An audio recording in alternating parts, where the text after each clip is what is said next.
మీటింగ్లు పెట్టుకోకూడదా? ఏదైనా మీటింగ్లు ప్లాన్ చేస్తే హౌస్ అరెస్ట్ చేస్తారా? ఇదే కూటమి వైఖరియా? ఇలాగే ఉండబోతుందా? అదిగో పోలీస్ వ్యాన్, అది కవర్ చేయండారా. వ్యాన్లు పోలీసులను దించారు. మేము కాదు కదా ఇక్కడ లా అండ్ ఆర్డర్ ప్రాబ్లం సృష్టిస్తున్నది, మేము కాదు కదా ఇక్కడ ప్రజలకు అన్యాయం చేస్తున్నది. ఎవరు చేస్తున్నారు?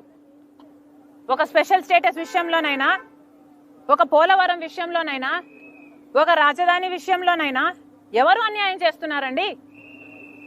కనీసం ప్రతిపక్షంలో ఉన్న వాళ్ళ మేము కనీసం ప్రశ్నించడానికి, మేము మీటింగ్లు పెట్టుకొని యాక్షన్ ప్లాన్ ఏంటో డిసైడ్ చేయడానికి కూడా మాకు అధికారం లేదా?